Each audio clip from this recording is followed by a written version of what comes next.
And you're looking live at Kesnevich Field here at Slippery Rock University as we have high school softball here on Lawrence County SportsNet powered by LCAP. Game scheduled to start at 7 o'clock. Well, both games we've done today have started 10 minutes early. We are underway. Addie Moskal down 0-2 draws a leadoff walk. Now Gianna Pizzulo is going to look to bunt her over. Sacrifice is going to then reach on the air as the throw is too high. So Sacrifice E1, 2 on, nobody out to start the game. Mohawk 3-0 on the year in section play. Top of the section, Elwood City at 1-2.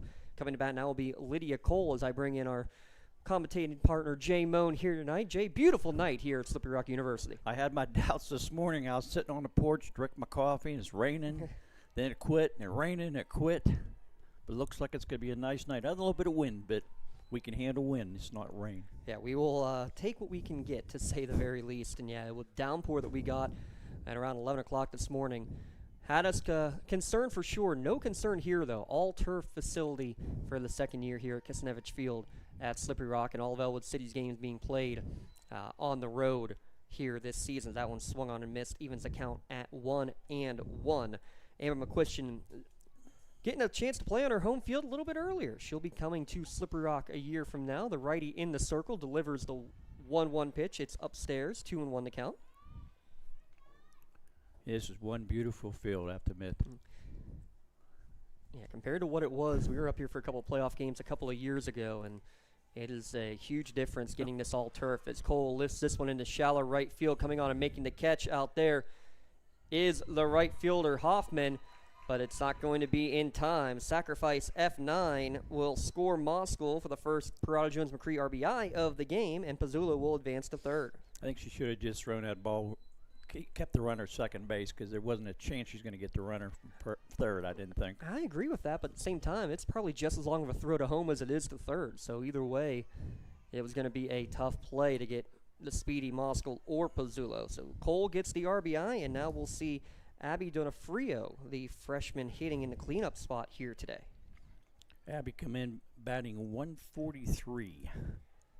Yeah, it was arriving here late, coming from the Shenango baseball game. Shenango defeating New Brighton 9-4, and you said that was the change in the lineup, and I thought, oh, cool, yeah, because she's been playing pretty well. She's done a lot of good things, and you see that average, and it's a very shocking average because she has definitely hit the ball much better than that. Pops this 2-0 pitch up towards first base line, but going to run out of real estate. 2-1 now the count. Well, the season's young. They've only played, 6 games, I guess. Yeah, not a lot of games being played on the softball field, and unfortunately, it's kind of been the story over and over again the last couple of years on the softball diamond. 9 games played, just for example, in the Shenango and New Brighton game that we were able to cover earlier today. Off-speed pitch lifted back into the screen makes the count 2-2. Yeah, one advantage here, you can have the turf field, and as long as it's light, you can pretty much get a game in. Yeah, we were stuck here for a long time when we were here last year for some state playoff games, as that fastball tails in, and the count runs full here to Donofrio.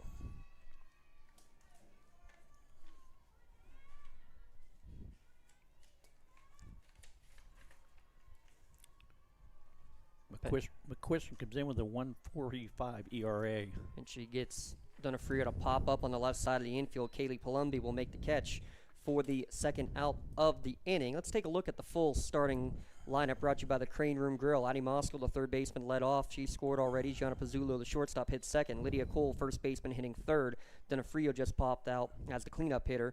Reagan Magno hitting fifth. Miley Pistorius hitting sixth. And then Callie Ferenbach, Ali Granado, and Caitlin Hare rounding out the start 9 for Coach Hank Pizzulo's Mohawk Warriors.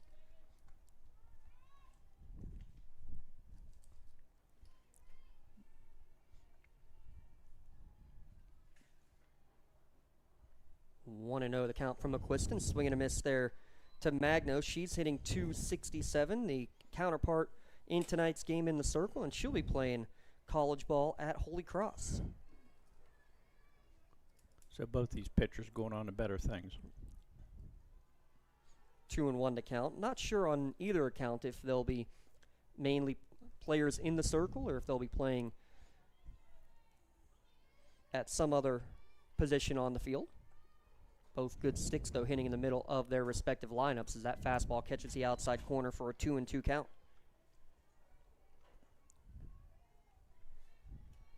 All turf, 200 down the lines, 220 to dead center.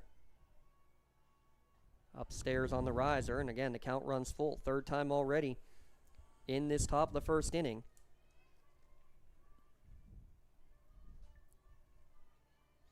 With a full count to the batters. Payoff pitch, late swing, and it's a swing and a miss. First strikeout of the game for McQuistion, but damage done. One run without a hit.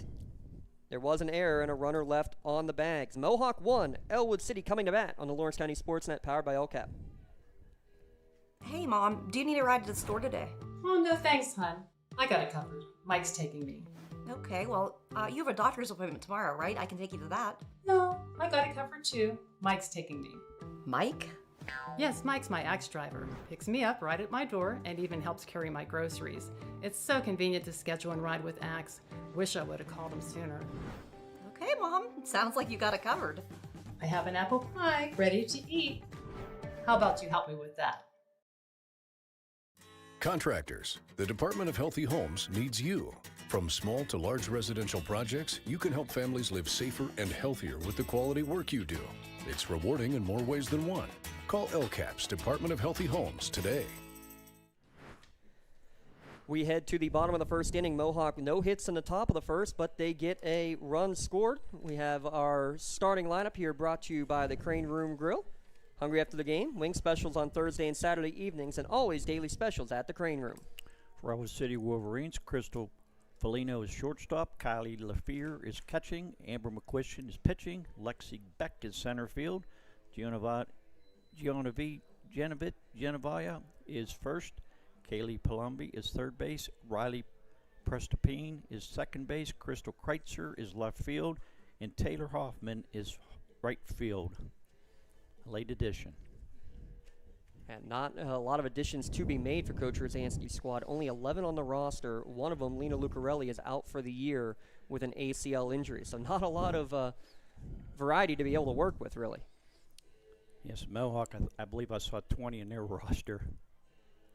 A lot of freshmen. I talked to Coach before the game. She said they're starting to play some freshmen, and they're going to be good for a while. The Mohawk tradition. And it's turned into one. Back-to-back WPIAL champions. Reagan Magno in her fourth year in the circle as the starting pitcher, much like her counterpart in McQuiston. We'll talk more about the Holy Cross commit in a moment. 5-0 on the year. This is her 61st career appearance that she gets Felina to swing and miss at strike one. Felina come in batting .333. Watches that one upstairs. Evens the count at 1-1. One baseball game still going on. Beaver Falls hosting Mohawk. That's a 7 o'clock scheduled start.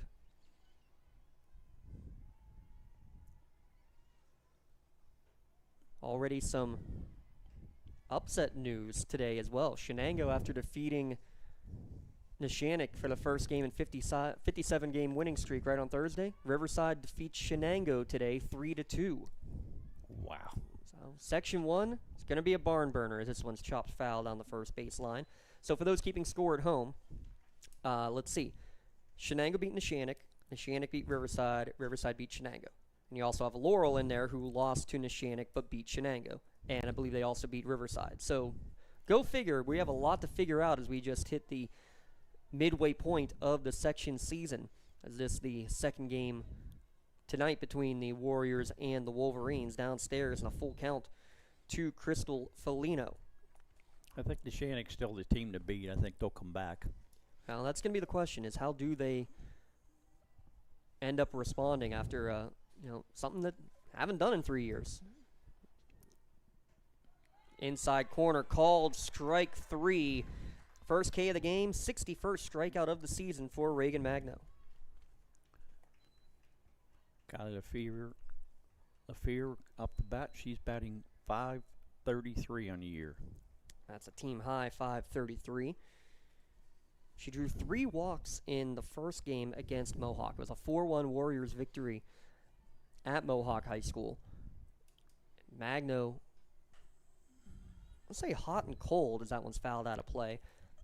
13 strikeouts in that game, Jay, but also issued 9 walks. You mentioned LaVere with 3 of them in that game, something that you know has been on her mind. I mean, it was a one-hitter. I mean, but you still give up 9 base runners on the free pass. Elwood City only run scored on a wild pitch on a drop third strike. Wow. Comes in with a 5-0 record and a 1.20 earned run average. Back to Neshannock, I'm sure Jackie Lash will get them girls ready to play again. Swing and a miss. Good afternoon, good evening, and good night. So 2 up, 2 down, both by way of the K. Speaking of Neshannock, see if we can get a score update on that one as Amber McQuistion comes to the plate. She comes in batting .438 and 4 RBIs for the year. The issue with this Elwood City team has not been the top of the order. It's been position 6, 7, 8, and 9. It's trying to get more hits all the way consistently through the lineup. I mean, that's the struggle of any team, especially a high school team. By the way, Neshannock victorious 16-0 over Freedom. No surprise there. But that one's downstairs, evens the count at 1-1.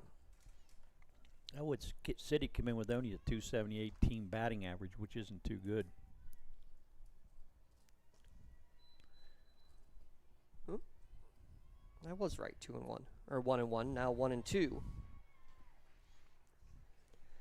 Producer Matt Flannery, that's right there why you never trust the scoreboard.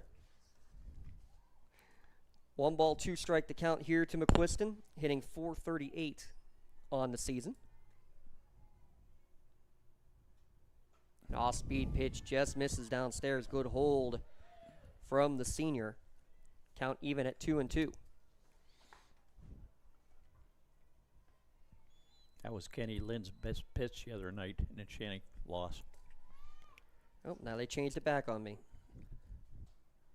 It is not 2-2, it is 3-1, and that was ball 4. So confusion everywhere on the count, but a 2-out walk issued from Magno. McQuiston on base. And I'm not even sure if Elwood City has any bodies available here tonight to use as courtesy runners, as Prestapine will come to the plate. They have one, I believe. The girl that was starting, then they took her out. She said that's her sub tonight.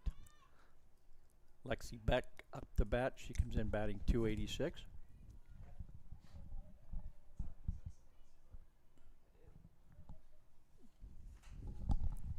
Beck right back up the middle. Able to get Magno. Magno gets it over the first base for the 3rd out of the inning. 1 runner left stranded on the bags. 1-0. Mohawk leading Elwood City on the Lawrence County SportsNet, powered by LCAT. Castle Asphalt and Construction is driven to provide quality, cost-efficient pavement-related services to Western Pennsylvania. Every paving or construction service at Castle Asphalt begins with a thorough site inspection of the area to allow their team of professionals to become familiar with the unique conditions of your home or business.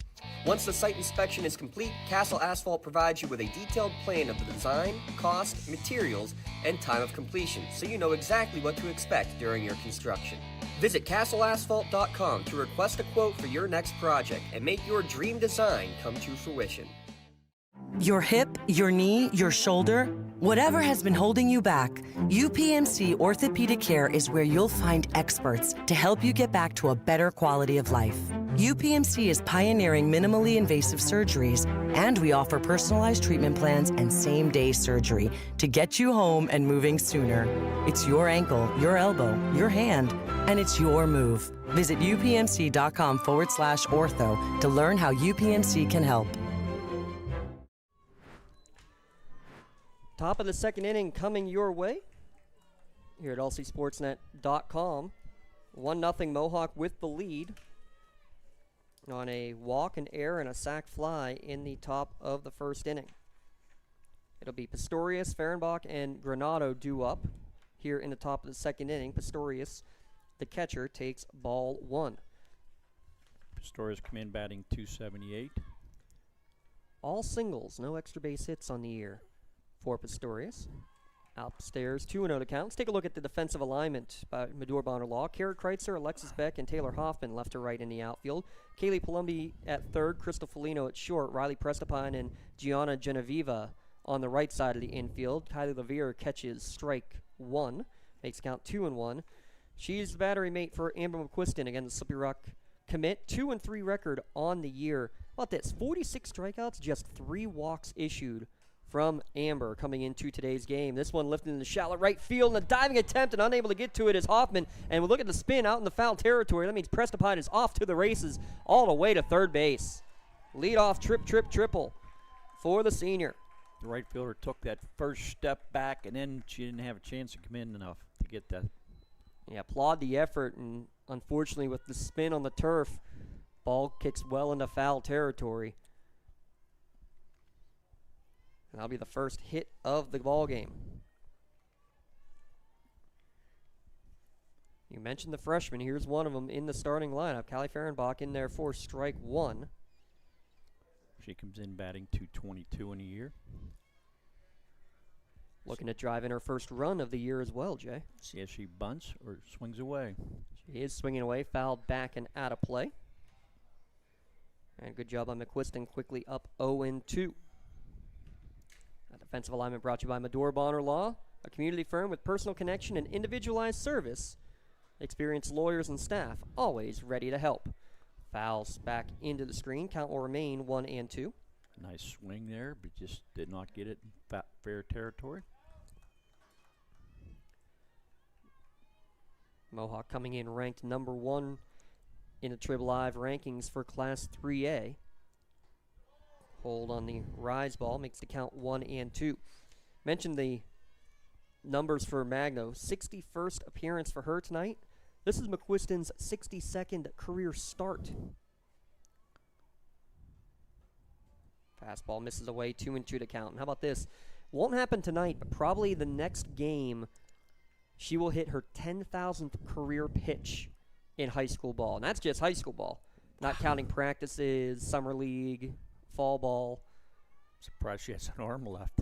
Well, the wear and tear, not nearly what it is in softball like it is for baseball, but still, that is some crazy numbers. Magno's over 8,000 herself. This one's fisted, popped up down the third base line in foul territory. Palumbi making a nice catch for the first out of the inning. Nice play by Columbia.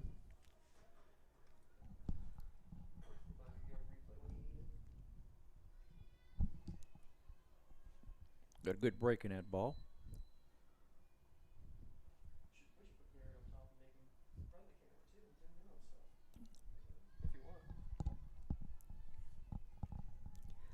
Alec Granado up the bat. She's batting .250. Squares the bunt, but foul. And Caitlin Hare in the on-deck circle. How about this? The 9-hitter with 7 RBI. That leads the team. And Granado was 6 right behind her. So your 8 and 9 batters. I mean, you want to talk about, again, getting it done 1 through 9, Jay. And she only has a 200 batting average, O'Hare. But you... Caitlin Hare. Yeah, but you find ways to get on. Yeah. You find ways to get the ball in play. A couple sac flies here and there. RBI groundouts.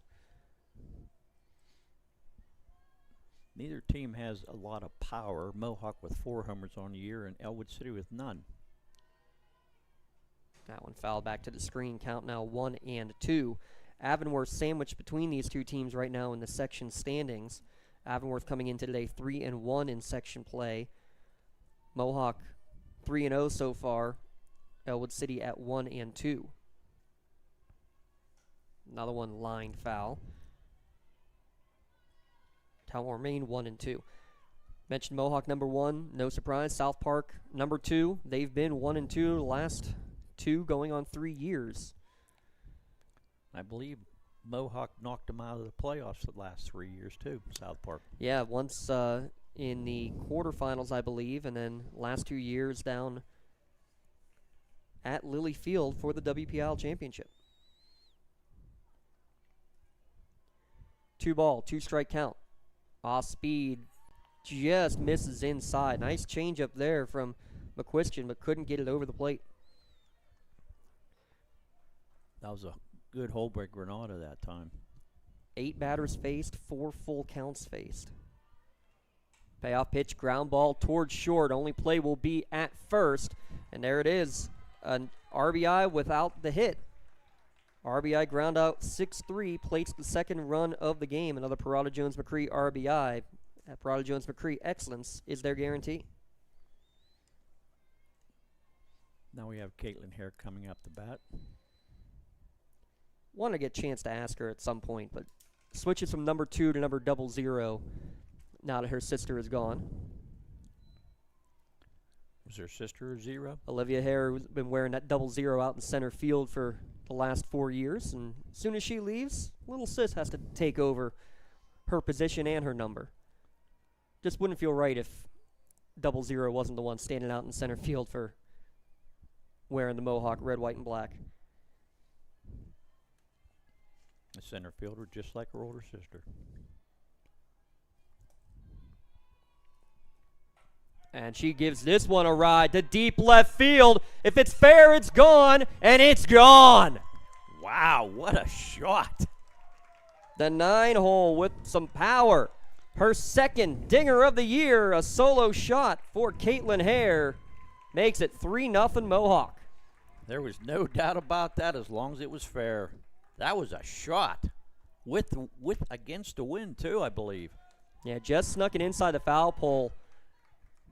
Tough to see on your instant replay just out of the camera view, but it's crazy. As you look down the left field line, where the ball is right now is a good 15 feet foul. That's how much it curves. It's not about where it lands. It's about where it crosses the foul pole, and it does sneak inside the fair pole and out of the park.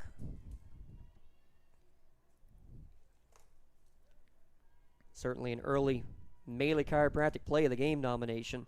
Again, her second home run of the season out of the 9-hole. And that brings Addie Moskal to the plate. She's got 2 home runs. They only had 4 coming into this evening's game. Lydia Cole has the other one. She got it in Mohawk's last game, a win 4-2 against Avonworth, giving the Lopes their only section loss of the year thus far. Addie Moskal walked the first time up and then scored the first run of the game. Now a 3-0 scoreline. The 1-2 misses away. Count even at 2-2.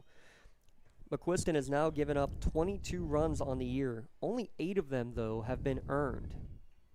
2 of the 3 today earned runs against the senior, and she gets a big strikeout on the rise ball to end the inning, but damage done. Couple of runs on 2 hits.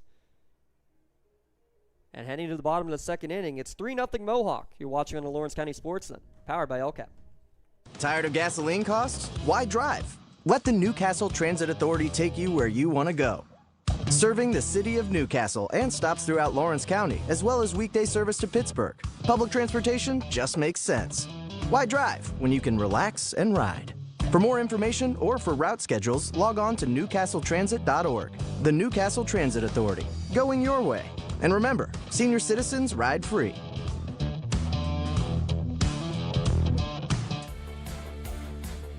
Attorneys Parada, Jones, and McCree are dedicated to giving their clients the best chance at a positive result. From personal injury, criminal and corporate law, real estate, municipal law, to wills and estates, their team will work with you through every step of the legal process. With Parada, Jones, and McCree, excellence is our guarantee.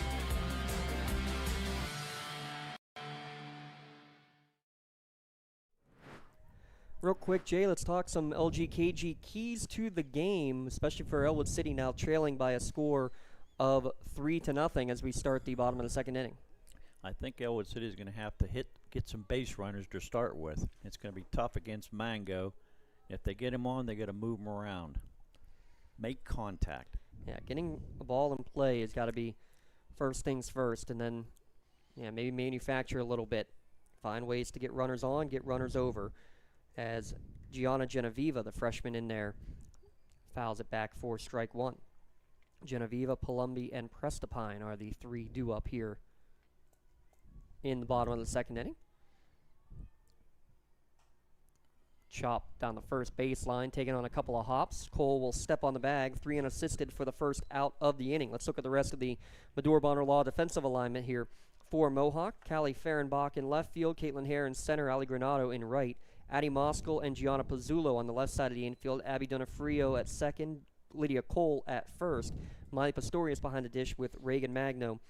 5-0 record on the year, a 1.20 earned run average, and a 1.26 whip on the year. Again, through a one-hitter against Elwood the first time out. First pitch to Palumbi misses outside. 4-1.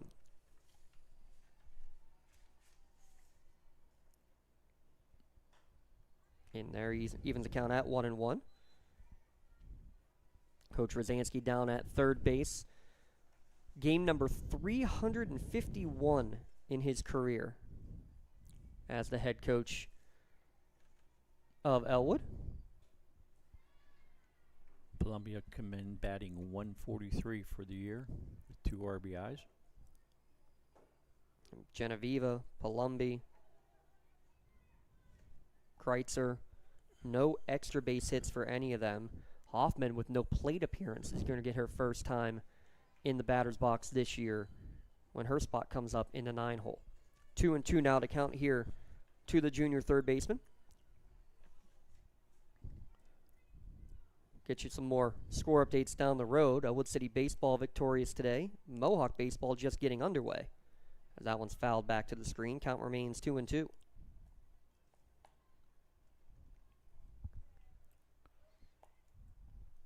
Yeah, Elwood's going to have to make some contact. First inning, they only had 2 strikeouts and 1 hopper back to the pitcher. So they're going to make a little bit better contact, get the ball in play. 2 balls, 2 strikes. This one, a lot of English towards second base. Little flip from Donofrio to Cole for the second out of the inning. Wasn't really too hard of a hit ball, but it did have some English on it. But second baseman made a nice play on that. 2 up, 2 down. Now Riley Prestapine to the plate. She's the one who scored the lone run of the first contest between Mohawk and Elwood. Prestapine's one of the better. Oh, no, she's not. I was the wrong one. She's batting .083 for the year. Yeah, but she had a team-high 19 ribbies last year. Does have 3 RBI, although just the 1 hit, like you mentioned, Jay. And that's, again, you find ways to score one way or the other. And,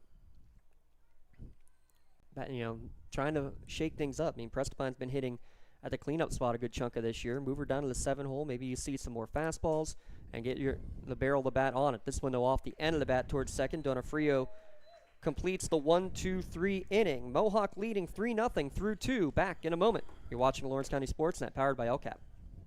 Tonight, someone is cold, hungry, and forgotten. At City Rescue Mission, we're more than a shelter. We're a bright beacon of light in our community, serving those in need to make our community stronger and healthier. We offer real help and real hope, and that hope is Jesus. We serve him by serving others in love, grace, mercy, and compassion. But we can't do it without you. Be the reason someone's story is rewritten in Christ. Give today at cityrescuemission.org. When it comes to protecting those you love, the businesses you've built, or the things you've earned, you need someone you can trust. Who better to protect your interests than a local insurance agent? Pontius Insurance is a team of local agents helping local residents in Lawrence County and surrounding areas, specializing in auto, home, business, and life insurance. Come see Dan Pontius, Jessica Dix, and Tracy Giddings, and the rest of the team at Pontius Insurance, and receive the personalized service you deserve. Top of the third inning with a 3-0 Mohawk lead over Elwood City. First pitch in there to Gianna Pizzulo for strike 1 as we talk about some of our Nick's Auto Body impact players you trust. From a scratch to a dent to a major repair, Nick Sherman, located on South Mill Street in Newcastle. 5 seniors on this Mohawk team in the starting lineup. Pizzulo, the lone junior in the starting lineup. She's hitting .400 on the year, one of our impact players. She's moved over to shortstop this year and really eaten up things on the defensive side.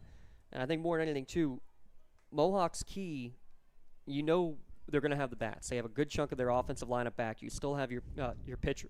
But your pitcher is not necessarily one who's going to get you 15, 16, 17 strikeouts per game, Jay. You need a defense behind, and that's been what's gotten Mohawk the entire way these last 2 years. Yeah, they definitely hit the ball well. I think they'll only get better as the year goes on, too, because right now they have a .284 batting average.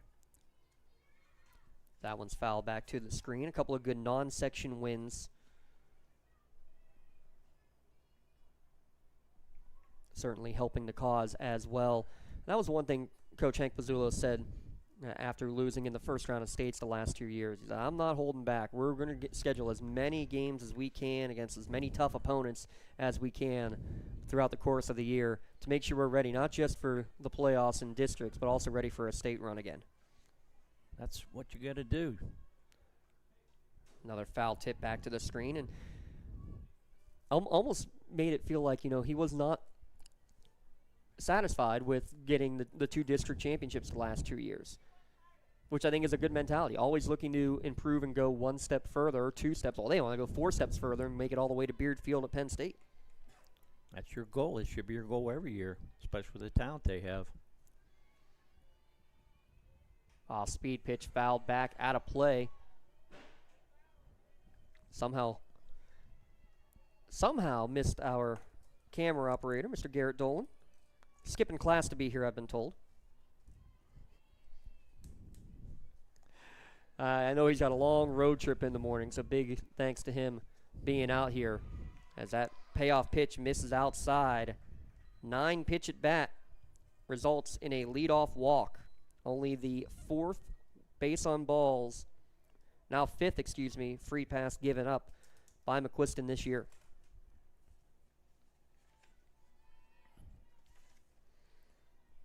How about this? 4-year career, 99 walks now. That's all she has given up. Squaring the bunt is the 3-hitter Lydia Cole, and bunted foul. Lydia sacrificed her first time up.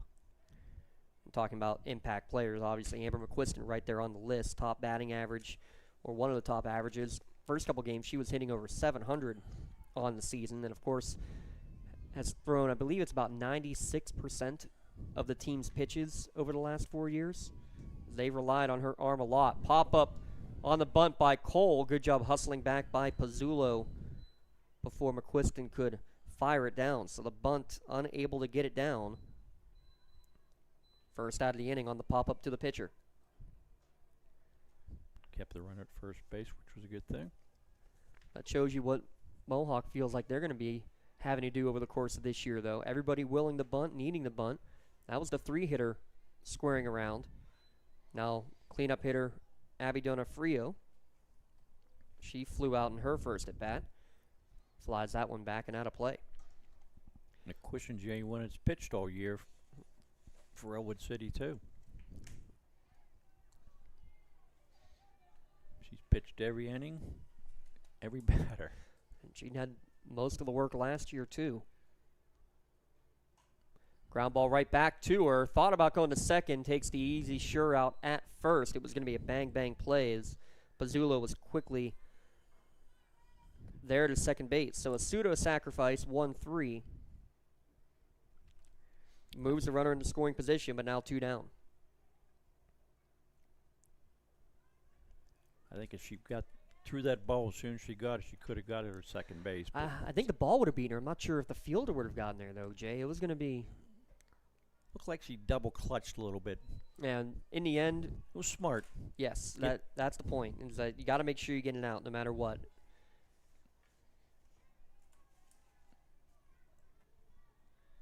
First pitch upstairs to Magno. She tries to help herself, and this one's fisted right back up in the air. Well, if this is kindergarten, Amber McQuiston gets a failing grade because she's not playing well with others. She gets all 3 putouts in the inning. And we head to the bottom of the 3rd. It's Mainly Minute time, though, here on the Lawrence County SportsNet, powered by LCAP. And already the clock is running. We're going to do something a little different today, as we're going to look at the extreme leadership projects that were done around Lawrence County. The extreme leadership teams all presented last week in front of the superintendents of the county. I want to give a shout-out first to Elwood City's Erica Barlow and Lily Paisley. They organized a Senior Citizens Prom in Elwood City, raising $2,000, bringing all generations of the community together. Mohawk's Aaliyah McConaughey and Taylor Logan worked with the Inclusive Bocce Day, Inclusive Sports Day, for special needs students. Great program there. Second year they've done something similar to that. Neshannock, shout out to Peyton Flannery and Jacqueline Marone, as they actually won the Student Choice Award for their Christmas tree raffle project that raised over $5,000 for Make-A-Wish. Shenango, also a Make-A-Wish project with peer leadership that raised over $5,000 yet again. Great stuff as always from those two. Union, the U Recycle program, the students Maddie Ippolito and Kay Parsons starting a can or bottle recycling program at Union, trying to get recycling back involved in the area. Wilmington, Comfort for the Courageous. They did a partnership with Mercer High School, donating over 100 blankets to the Hillman Cancer Center. Shout out to Beckett Miller and Madison Shields for their work. And finally, you'll love this one, Jay.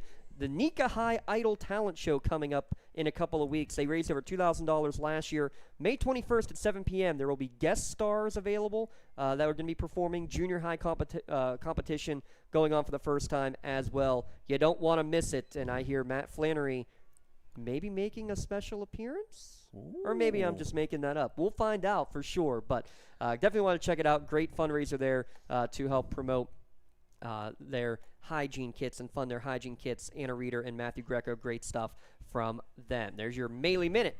Minute Plus, brought to you by Melee Chiropractic, keeping you in the game. Interesting play there, Jay, as Kara Kreitzer leads off the ground ball to third base. The throw wide. It looked like Cole would have had it, but the helmet of Kreitzer basically knocked the ball out of Lydia Cole's glove. So that's going to go down as an error. So would you call error the third baseman then, right? The throw was not on target, but I think had it been caught, I mean, it was caught, her foot would have still been on the back. So I think you may have to go E3. Okay. I can see that one either way, though.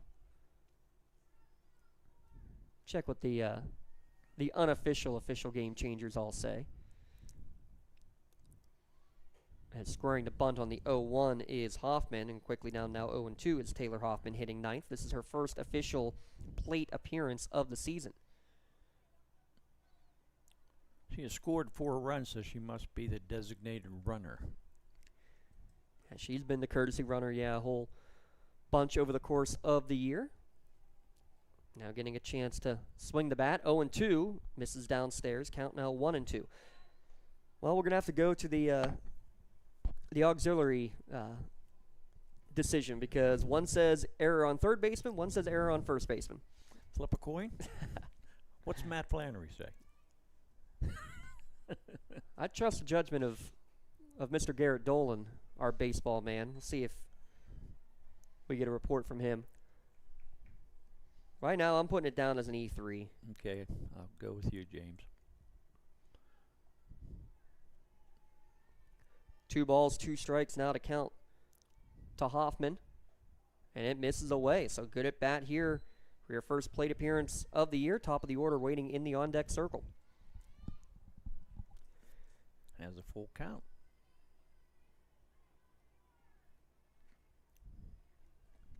Crouch a little bit in the batter's box. Payoff pitch. Swing and a miss. Strike 3. Third K of the game. First out of the inning. For Mohawk defensively, now top of the order, Crystal Felino coming to the plate. She struck out her first time up. Elwood looking for their first hit of the evening. Yeah, base runner in the first on a walk. Leadoff runner on base on the error. Felino, first pitch to her, misses upstairs for ball 1. Yeah, that first play, Jay, that's one that third baseman will say that's an error on me, it should have been a better throw, and a first baseman will say, nah, I should have caught it. That's a tough one. Either way, she's on first base. That's the way I look at it. E5 or E3. You could average it and put E4, but that's not fair to Miss Abby Donofrio there at second base. She don't want an error. 1-1 to count. There's your math joke of the evening, folks.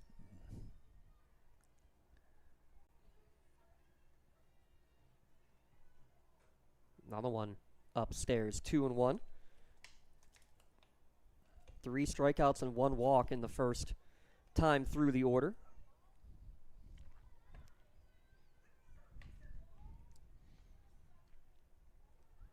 Mohawk baseball leading 2-0. Elwood City baseball won earlier today.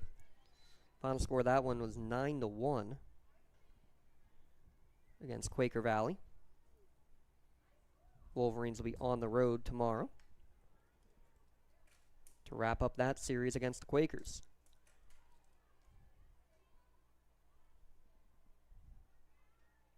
Two misses up and away, so count runs full to Felino. Leads the team in on-base percentage, actually, with 6 walks on the year, bumping up that batting average. Also has a team-high 7 runs scored. Work a good at bat here. And the payoff pitch. Ground ball, left side, Moskal. Only play will be to first. Better throw this time, though, again, in the way of the runner. Good job to hold ground there by Lydia Cole. Second out of the inning. Moves Kreitzer to second base and brings Kylie Levere to the plate. Kylie struck out her first time up. Elwood still looking for their first hit. Well, Elwood City boys tennis, they win another match today. Looks like they might be playoff bound as a team. I'll have to find out when the last time that's happened. Mr. Winhurst, I know you're listening, so any info on that would be glorious. As Levere fouls the first one back to the screen.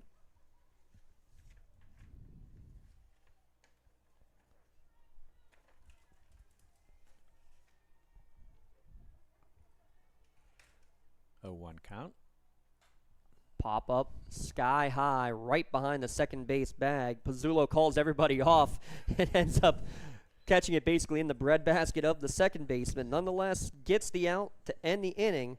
No runs, no hits. There was an error, and that runner left stranded on base. Through 3, it's Mohawk 3. It's Elwood City 0 on the Lawrence County SportsNet, powered by LCAP. For 20 years, Melee Chiropractic has treated athletes of all ages to help them get safely back to the top of their game. Melee Chiropractic has 3 full-time doctors in their office, and all 3 are former area athletes who have had to battle injuries throughout their careers. They want to help you get safely back on your feet. But more importantly, help stop the injuries before they happen. Prehab before you rehab. Attention all high school student athletes. During your sports season, a $30 visit to the Melee Chiropractic office includes an adjustment and/or all therapy is necessary. From the athletes of tomorrow to the weekend warriors and everything in between. Let Melee Chiropractic keep you in the game. Does your blueprint not match the vision of your building project? Not with Creative Edge Architecture. From concept to creation, Jeff Measel will help tackle the complex problems, creating design solutions and construction experience. Creative Edge gives you the edge design and construction meet.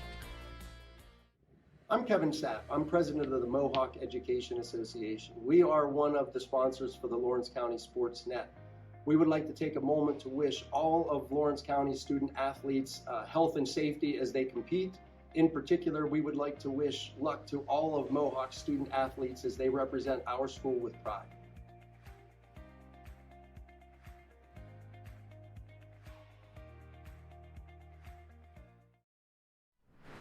Miley Pistorius up the bat. She had a triple her first time up to right field. Top of the 4th inning with Pistorius, Fehrenbach, and Granado due up. Already a 3-0 Mohawk lead. Count even at 1-1. That was Pistorius' first extra base hit of the year, by the way, Jay, that triple. Off-speed pitch, and she lifts this one into left. So she's 2 for 2 to start the day. Nice hard single to left field. Line drive. Good job, too, because she was a little bit fooled on an off-speed pitch, but did enough to keep the arms back. That's what they're taught, Jay. If bottom half is fooled, you still got the top half to work with. And uses the basically an all-arm swing to rip it out in the left field for the leadoff single. That's what you want to do. Take it a line drive. Let's see if Mohawk, again, chooses for the small ball. Fehrenbach kind of slashes at it and fouls it off.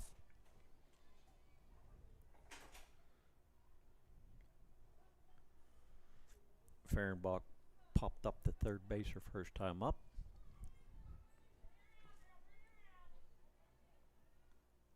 Pulls back on that one, evens the count at 1-1. Let's talk about the foundation of these teams. Brought to you by Doran Concrete, laying the foundation for your home or business at DoranConcrete.com. Coach Hank Pizzulo, his 6th season as the head coach of the Mohawk Warriors. Cousin Jen Pizzulo coaching over at first base. On the family affair. 1-2 now the count. Hank Sr. is considered the founding father of Mohawk baseball. Coached 400 games in the 60s, 70s, and 80s. Or excuse me, maybe 70s, 80s, and 90s, excuse me there. For Mohawk. 318 career wins, and kind of got that Mohawk program up and running, and look what they've been doing the last decade as well. That was the 3rd strikeout of the night for McQuiston. Now Ali Granado to the plate, and she watches strike one on the outside corner. Mohawk and Avonworth both in the top 4 of the Trib Live rankings. Elwood City, if playoffs began today, I'd probably have them as the, sorry folks, the 6th or the 7th seed. 0-2 now the count. Please tell me Jay Moan doesn't get that reference. I'd be so happy. I did not catch that. Consider yourself lucky. 1-2 as that one misses away to Granado. Double and a triple for her so far on the year. That one tails away.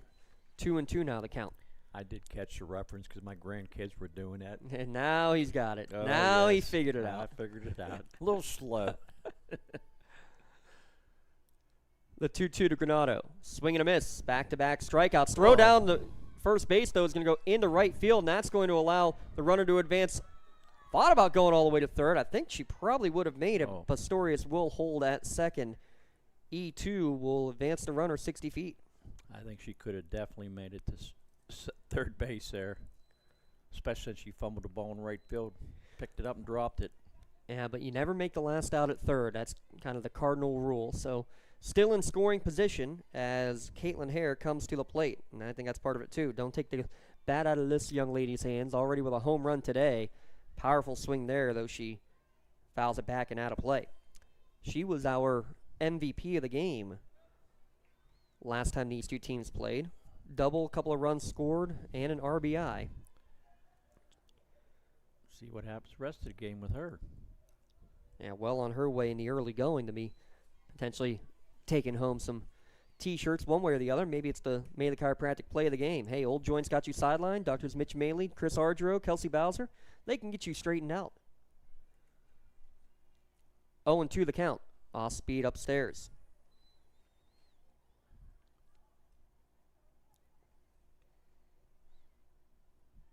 Caitlin doesn't have the best average, but she does have 8 RBIs now, or 9 RBIs on the year, and the 2 homers. She has one of the 3 Mohawk hits, the other 2 both coming from Pistorius, who stands at second base. 5 seniors in this starting lineup for Mohawk. Outside corner, called strike 3. So after the leadoff single, 3 straight punch-outs. Numbers 4, 5, and 6 in the game for McQuiston to get out of the jam.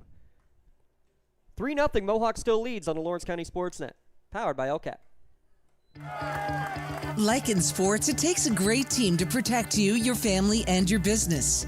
MVP Insurance is that team. From home and auto to life and commercial insurance, you can count on us for coverage that adapts to your needs. We're committed to excellence for our clients' experience and in serving our community. It's a winning combination. MVP Insurance. Don't get left on the sidelines. Log on to mvpins.com or call today to get your free quote. Congratulations to our March LCAP Team of the Month. The Lawrence County SportsNet is proud to honor Neshannock Girls Basketball as the LCAP Team of the Month after winning the WPIAL Championship and reaching the state championship game. Congratulations to Coach Luann Grabowski and the state runner-up Lady Lancers basketball team, our LCAP Team of the Month.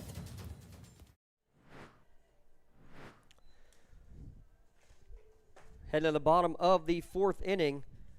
We're so excited. I know Garrett Dolan's out of earshot now. He's so excited. He's going to be making a long trip tomorrow. Big thanks to him helping us out today. Big thanks to our production crew down at Shenango with Rob Nattell and Abby Richards. We'll have Rob and Matt Flannery, our producer, here tonight. They'll both be with us tomorrow for Game 2 of the baseball game series between Laurel and Freedom. Freedom winning that game 5-4 today. Let's take a look at the rest of our Newcastle Transit Authority out-of-town scores from this afternoon. First on softball, mentioned Riverside defeating Shenango 3-2. So the number 1 ranked team in Class 2A goes down today. Neshannock defeats Freedom 16-0. No surprise there. Union takes care of Cornell 17-1. No surprise in that one.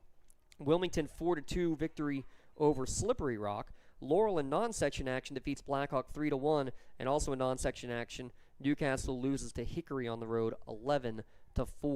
There's your Newcastle Transit Authority scoring update. Why drive when you can relax and ride? Daily routes to Pittsburgh as well as all around Lawrence County. Visit newcastletransit.org for route schedules and more information. It's the 3-4-5 hitters due up here in the bottom of the fourth inning. McQuistion, Beck, and Genevieve due up for Elwood City. Only 2 base runners, one on a walk and one on an error through the first 3 at-bats for the Wolverines. That one misses downstairs, makes the count 1-2. Elwood definitely has to get some base runners. Or get a hit would be nice to start with. They've had 1 base runner, but no hits yet. Got the leadoff runner on base last inning. Was unable to do anything with it. This will be a tough play in the hole. No chance whatsoever. That'll go down as an infield single for Amber McQuistion, as that was in the 6-5 hole, and absolutely no chance, even if Pizzulo had fielded that cleanly. I don't think she's going to get Amber at first. I don't think so. First hit of the game for the Wolverines. Lexi Beck up to bat. Team high 7 ribbies on the year, and she's going to get a runner into scoring position on that wild pitch.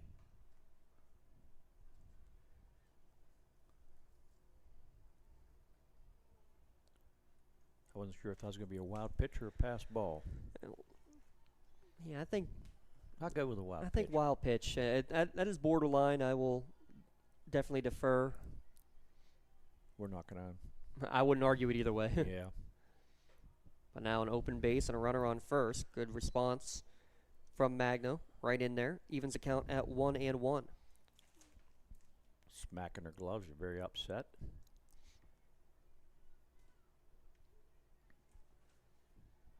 Yeah, maybe the one number you'd want to see improved most of all as a throwdown. Interesting throwdown. Pistorius didn't throw it to third, didn't throw it to second, threw it to the shortstop. And good thing that Pizzulo was paying attention. Otherwise, that ball was going to be out in the fence with how fast Miley threw it.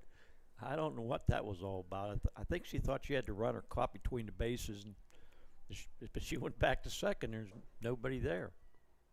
I mean, I guess it could also be the thought of, if you throw it to second, she can go to third. If you throw it to third, she's going to easily go back to second. Maybe I can catch her frozen if she thinks she's waiting to see where the throw goes, and I throw it literally right at her.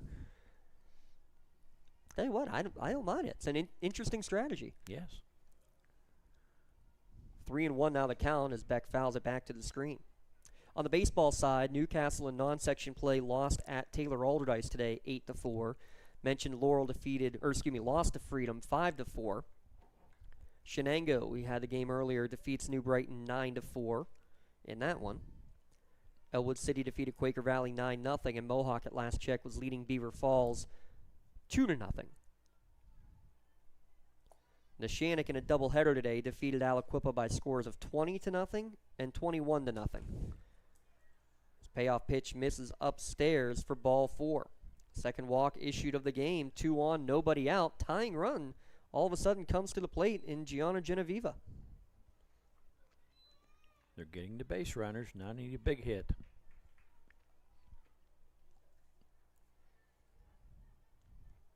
Just got their first hit of the game on that infield single. Genevieve leads the team with 7 RBIs. Strike one on the outside corner. Yeah, Alexis Beck, was looking for her first RBI. Helps if I look at the correct spot. I was distracted by the fire department water flow out beyond center field. I didn't even notice that. Oh, one pitch, designed pitch out. They were trying to go behind on a Frio, covering, trying to pick off Alexis Beck. Good job hustling back. A good job by the freshman going sky high to grab that one, too, because that ball almost ended up sailing into the outfield. If that would have went there, I imagine McQuistion could have definitely made it home. That would have been the whole way to the fence. Granado was backing up, but I'm not even sure she could have gotten there quickly enough. Again, with the pop time is one thing. The arm strength is another for Miley. It's been impressive showing it off a little bit here tonight. I wouldn't want to be thinking about running on her the way she's looked. I remember from last year, she definitely likes to show that arm off. Foul back and out of play for strike two.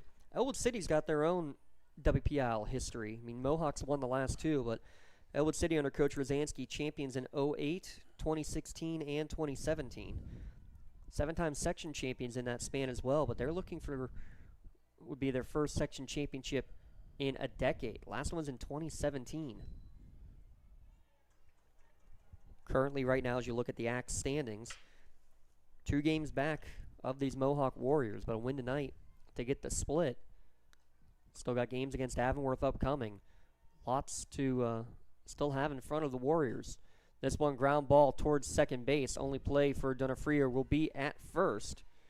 2 runners will move into scoring position on the 4-3 putout. First out of the inning. That was definitely only the play she had, and she made it nicely. And a good job, too, to run in front of the base runner, come charge the ball, make sure there was no chance of any craziness. Go take charge. Make the throw, nice throw to first base. First pitch swinging. This one's lined into deep right field. Going back on it and making the catch is Ali Granado, but that'll be deep enough to score McQuiston. Actually, it was closer than I thought it was going to be. Wow. Nice slide in there. Good arm from Ali Granado in right field, but the sacrifice fly brings the first run across for Elwood City. On another Parada Jones-McCree RBI. That was one good throw from right field. I didn't think she had a chance. Well, she did everything correctly, Jay. She got behind the base or the softball, caught it running forward, and fired it home. Definitely a strike. Yeah, strike on that throw from the outfield, and a strike on that first pitch to Riley Prestapine.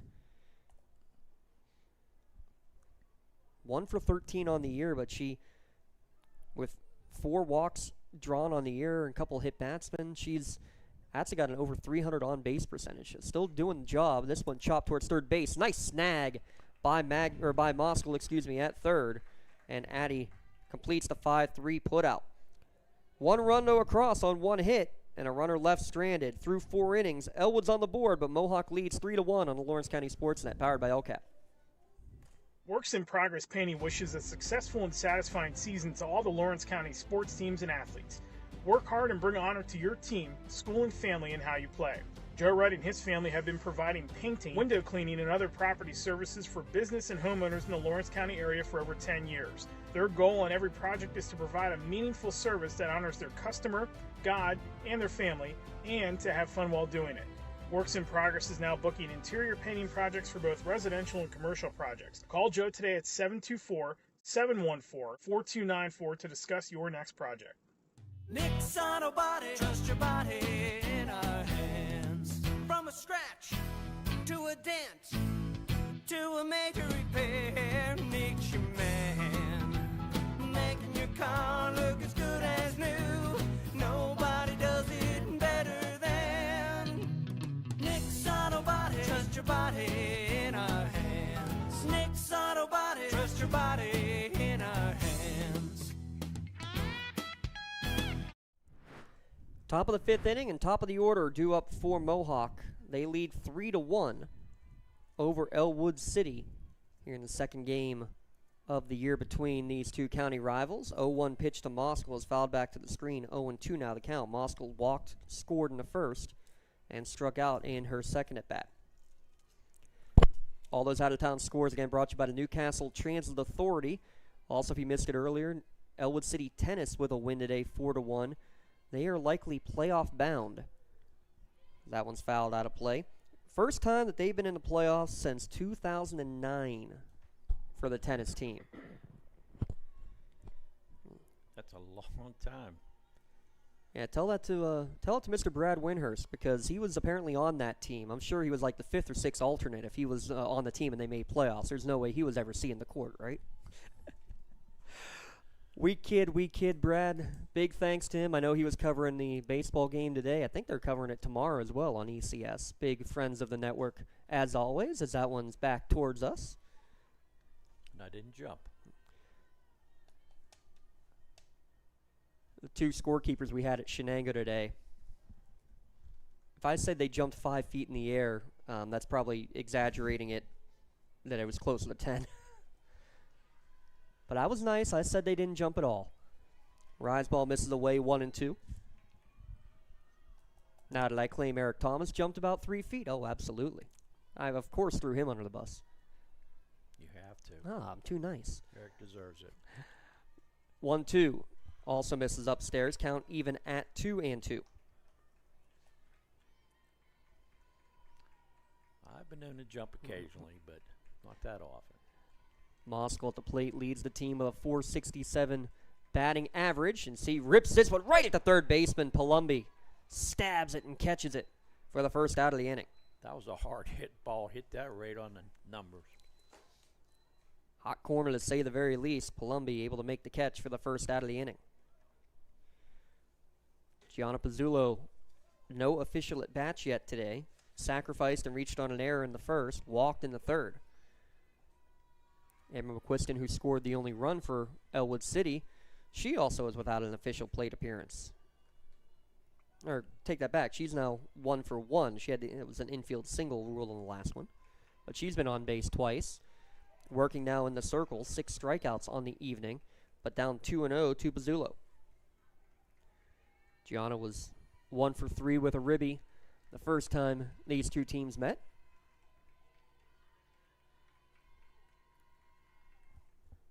Breaking ball misses away, so 3-0 the count.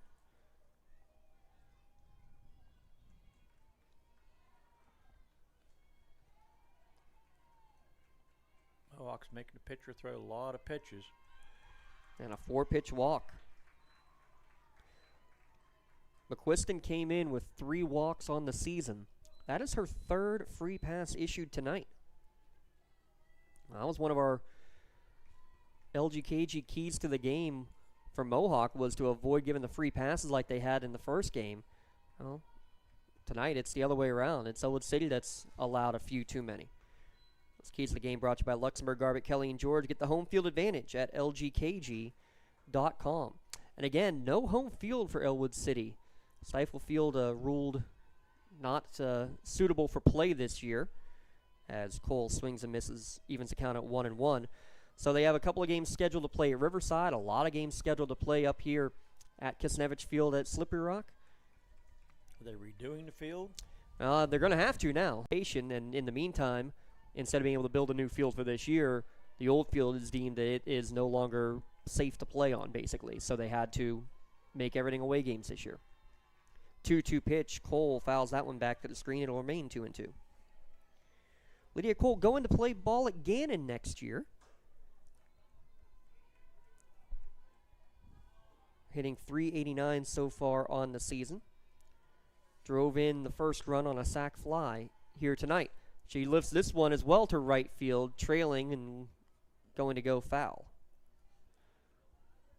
This is what's always been impressive about Mohawk to me, though, Jay. Already 8 pitches with 2 strikes that they have fouled off. There's no easy out in the lineup, and they make you work pitch after pitch after pitch. That's a good thing to have. Make contact. I mean, we're in the top of the 5th inning, and McQuiston, this is pitch number 98. It's popped up again towards right field. Hoffman settles under it, now makes a couple steps in and makes the catch for the 2nd out of the inning. Wasn't sure what to do there at first. Well, does the right thing. Yeah. One step back, take a look. It was high enough. She had a chance to get it, come in, make a nice, easy catch on that. And what I liked, she used both hands. How often do you see the one-handed? That just drives me crazy. Yep, 2 hands, textbook always.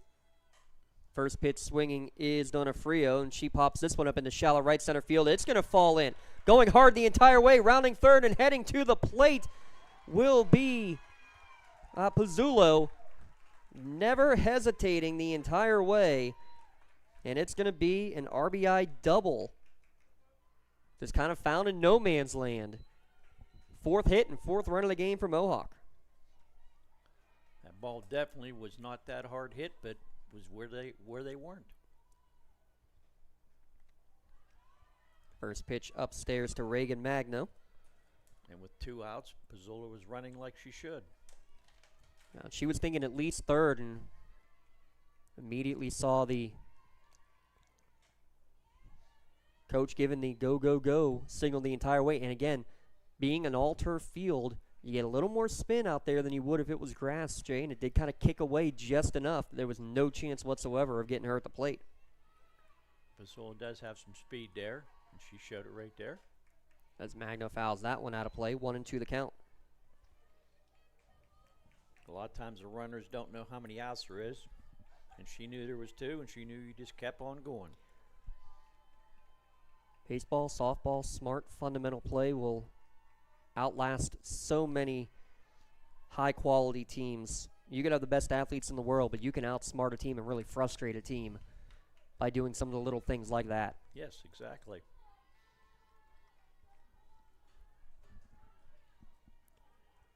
Count remains 1-2 to Magno. She lifts this one into shallow right field. Hoffman coming in, and he's going to not be able to come up with the catch. Another run will score. Tough play, charging all the way in was Taylor Hoffman. Got her glove to it, but was unable to hold on to it. And another run in as D'Onofrio comes around and trades places with Magno. Another double. Pinch runner. Believe this will be a... Can't see the number in that. Yeah, this will be an Castle Asphalt courtesy runner.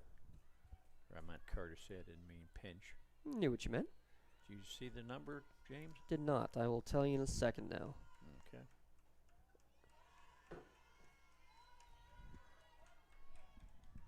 I thought I saw 3, so that I definitely don't agree with. It's Crawford. It's 2, Maddie Crawford running it. Okay. As your courtesy runner for the pitcher.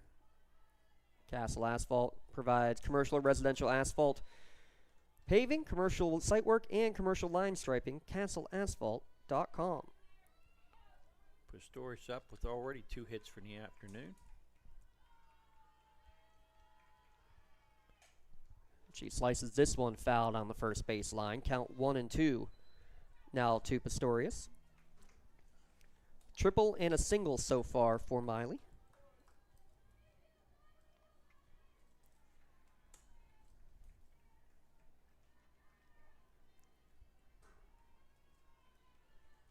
See if she can add her hit total for the evening.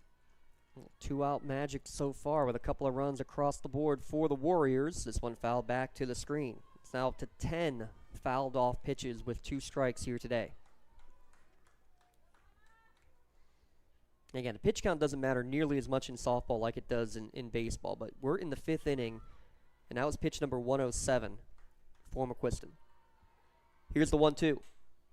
Slice towards right field, right at Hoffman. Doesn't even have to move. Makes the catch for the 3rd out of the inning. Damage done, though. Couple of runs across on 2 hits. There was also a walk and a runner left stranded on the bags. Mohawk extends their lead to 5-1. We'll be back on the Lawrence County SportsNet, powered by LCAP. I love what I do because coming in every day is different. How can you not enjoy these kids coming up and hugging you and giving you these great smiles all throughout the day? Seeing the progress that our kids make every single day is one of the reasons I love coming to school. What should we do? We have fun. LCAP Early Learning Centers is hiring. Help empower young minds in Lawrence County and become a superhero today. Apply at lcap.org. Lawrence County SportsNet is proud to honor Wilmington's Avery Harlan as the March Red Zone Female Athlete of the Month after averaging 9 points per game in the state playoffs and starting the softball season hitting .643 with 4 home runs. LC SportsNet is also proud to honor Elwood City's Jordan Keller as the March Male Athlete of the Month. Jordan is hitting over .600 to start the year and leads the county with 3 home runs. Congratulations and best of luck to Elwood City's Jordan Keller and Wilmington's Avery Harlan, the March Red Zone Athletes of the Month. GEM building contractors and developers have a proven record of performance on any size project. They bring value, local craftsmanship, expert management to meet any challenge. From design construction, from inspection to budget estimation, GEM Builder has been building our community for 70 years. Bottom of the 5th inning with a 5-1 Mohawk lead. Kara Kreitzer to bat. Fouls the first pitch off and out of play. UPMC Orthopedic Care is Lawrence and Mercer County's local choice for sports medicine services with appointments available at any of the 4 Lawrence County locations by calling 724-983-7000. Kreitzer, Hoffman, and Felino, the 3 due up for Elwood as that one's fouled into the screen. Quickly up 0-2. Coming up after the game, we will announce an MVP Insurance MVP of the game. Get in the game at MVP Insurance, where they coach clients to better prices, better coverage, with locations in New Springfield, Ohio, and in Zelienople. The 0-2 from Magno, swing and a miss, 3-pitch strikeout. 4th strikeout of the game, first out of the inning, retiring Kreitzer. Elwood got their first hit of the evening last inning. They need a couple more now since they got the 2 runs in the last inning. They definitely done a better job today of getting the bat on the softball compared to the first game where they had 13 strikeouts with Magno pitching. Not a lot of hard hit balls though, Jay, still. No, there's been a couple. The sacrifice fly was hard hit, and the single was a hard hit ball. Other than that, you're right. Yeah, a couple nice, hard hits, but the one hit is an infield hit. It was a well hit ball into the 6-5 hole, and a couple nice hard hits towards third base that Addie Moskal has kind of hoovered up over there at the hot corner. 0-2 now the count to Hoffman, right down Broadway for called strike 3. I'm surprised you didn't attempt to hit that one. And just froze her. Well, that first 2 play appearances of the year. Top of the order now with Crystal Felino. I want to mention Lena Lucarelli out for the season. Had a top batting average on the team last year. Hit just shy of 500. 16 RBI. Had 3 doubles, 4 triples, 2 home runs. Would have been a nice piece to have in this lineup. They expect to have her back for her senior year next year, but just real bummer, unavailable for the winter and spring seasons. How'd she hurt her knee? You don't want to know. Now, supposedly it was already injured, maybe, but they found out it was torn after a Powder Puff football game. So not sure when it actually happened, but that's the unfortunate part there. I had a kid who I coached who tore his ACL playing gym pickup basketball. Missed his entire senior year of basketball season. Probably would have been a 1,000-point scorer too. Wow. Hey, I get it.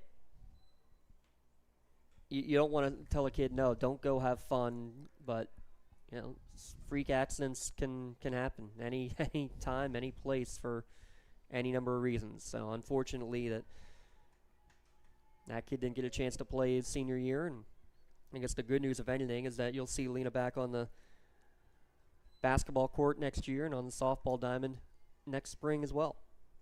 And they can use her, that's for sure. Only 2 seniors in this starting lineup. Very junior heavy is this Elwood City team. Hopefully get a couple players coming up as that payoff pitch misses upstairs. Third walk of the game issued by Magno.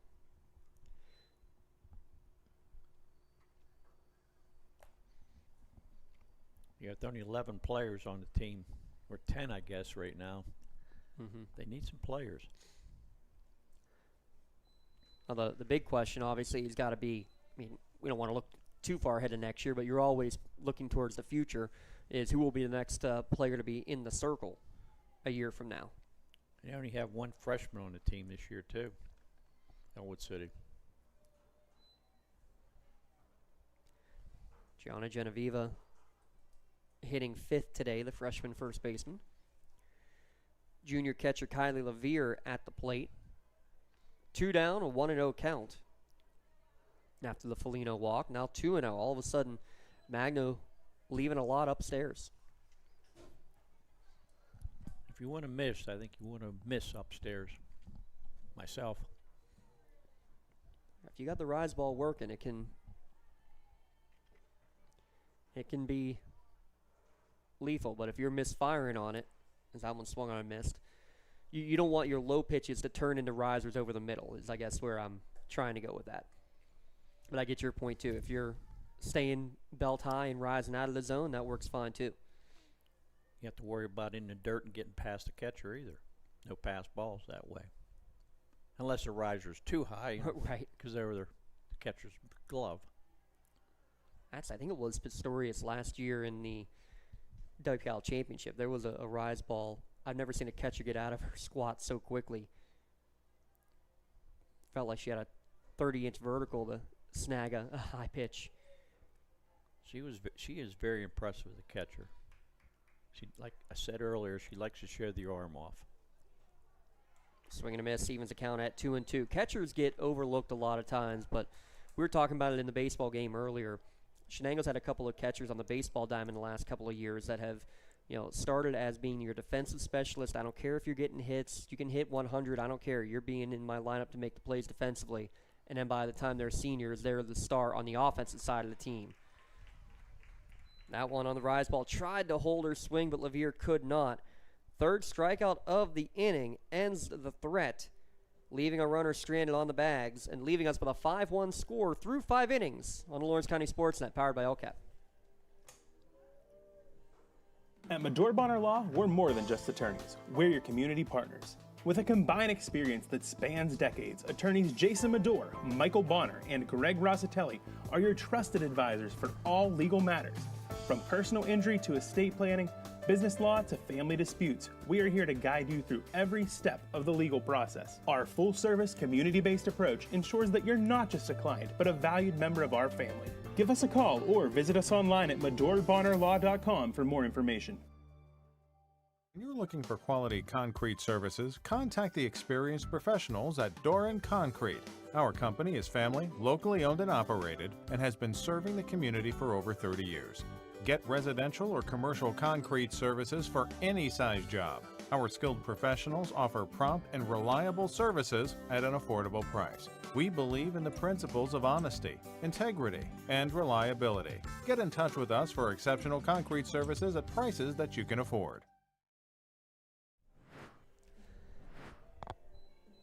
To the top of the 6th we go, and a change in the lineup for Elwood City, as it looks like Jaden Allwine has entered the game in right field for the Wolverines. So Allwine in for Hoffman to begin here in this top of the 6th inning.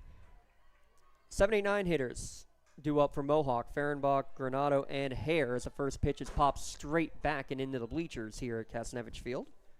4 strike 1. Fehrenbach looking for her first hit of the evening. Coming back to the game, we'll announce our Melee Chiropractic play of the game. Do you feel 10 years older? Would you rather feel 10 years younger? It might not be just old age that's slowing you down. It might be too much time in the bleachers. So guess what? Doctors Argero, Maley, and Bowser can all get you straightened out. Little half swing from Fehrenbach goes foul. Count now 0-2.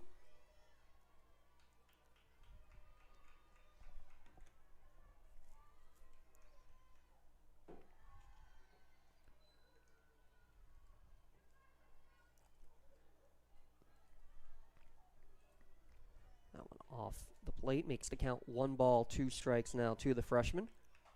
Ground ball, weakly hit towards short. Going to be a close play at first, and it's not going to be in time. Foligno charged hard, but just no chance to be able to get the speedy freshman at first. She got down the line really quick, and Foligno couldn't get enough on that throw. I think the only way that was going to result in an out was if Palumbi, who also had to run a far way to go, was if the third baseman could have cut it off. I don't see any way that could have happened either. So leadoff infield single, Ali Granado to the plate. She's first pitch swinging out towards right field, and that's going to fall in for a single. And that's going to actually be extra bases for Granado, as again, with a little bit of English, it gets past Allwine there in right field. Allwine just getting in the game, and she has to chase the ball down. I guess that'd be a double. Yeah, I'll give that a double. Back-to-back hits, though, and now Caitlin Hare to the plate. First pitch to her, catches the top of the zone for strike 1. Struck out looking in her last plate appearance, but let's talk about the second inning moonshot, Jay. That was a shot. There was no doubt about it. The only doubt was it going to be fair or foul. And it just did stay inside the left field post. Good job here, though, from McQuiston, though. 2 on, in scoring position with nobody out. She comes back, strike 1, strike 2 to the sophomore 9-hitter. And gets a 3-pitch strikeout. There's strikeout number 6 for McQuiston. So each of Magno and McQuiston, the M&Ms in the circle,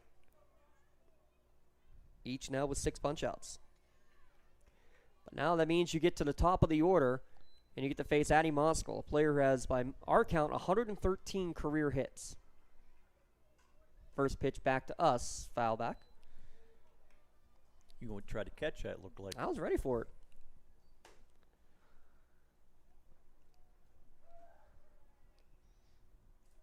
The issue is we don't have the camera on us for, the one time that we do make a catch back here. Won't be able to go viral. Another one coming back right at us.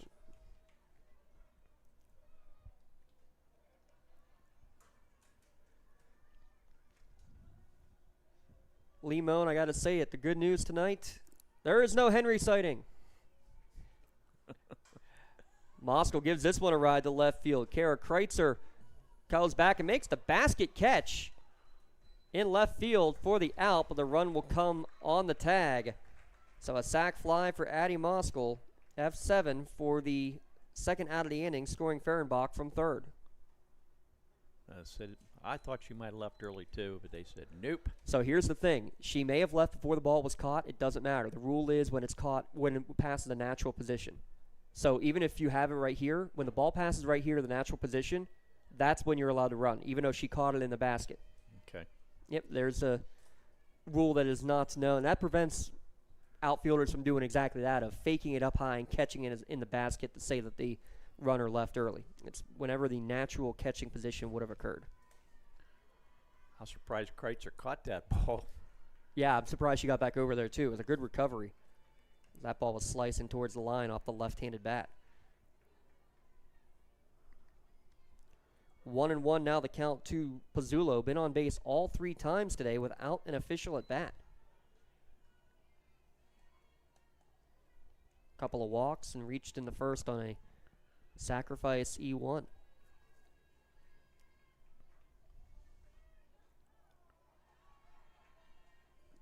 That one also misses away. 3-1 now the count to Pizzulo. I want to go back to Addie Moskal. I mentioned 113 hits. That's by our records. I know she hit 100, got her 100th hit in the regular season last year. So 113 may be a low number. We'll have to try to get official tallies at some point from the Mohawk coaching staff. But either way, certainly well over 100 career hits at this point for the senior.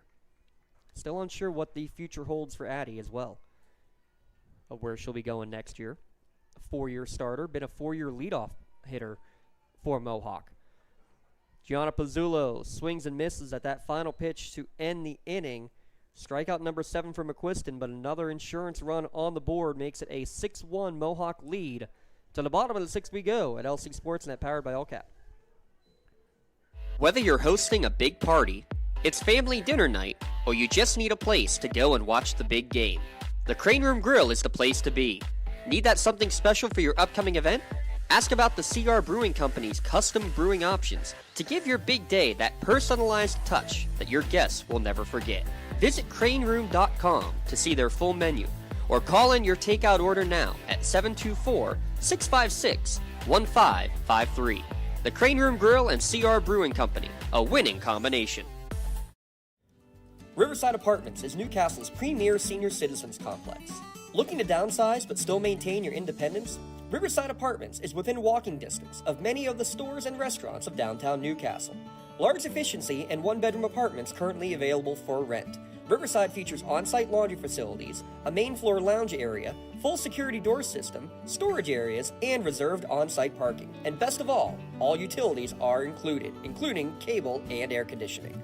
At prices under $500 per month, there's no question it's a steal. You're safe at Riverside. Elwood City will send 3, 4, 5 hitters due up here in the bottom of the 6th inning, trailing Mohawk by a score of 6-1. First pitch fouled back and out of play. No stolen bases left tonight, but it's a steal at Riverside Apartments. Newcastle Senior Citizen Living Complex. How about rent under $500 per month? Includes all utilities, cable, and air conditioning. More information at 724-658-0520. And you too can be safe at Riverside. 0-1 pitch in the Pebbles. Evens account at 1-1. McQuiston, who singled and scored in the 4th. That's the only hit and the only run of the game thus far for Elwood City. See if you get something started here this inning. Ground ball third base line, but foul. Count now 1-2. That was a hard hit ball there. Just foul. Coach Rosansky over there at third base, getting out of the way. 21st season coaching the team. Took over for his father-in-law, Bob Sedano. I believe after it was a 2006 season. Off speed misses away, 2-2 now the count. And how about this? Bob stays on for a few years as the assistants. They basically kind of flip-flopped roles for a few years before Bob eventually called it quits. And Gary's continued now in his 20th year as a coach, 21st. Right, let me say that the other way. 21st year as a coach, 20th season after missing the 2020 campaign. And still going strong. Coaching the Elwood blue and white. Payoff pitch to McQuiston. Fly ball, center field, going back, now coming in hard is Hare, and she's not going to be able to get there. Backing up the play and holding McQuiston to first base. Good job by Fehrenbach to get there and fire it in.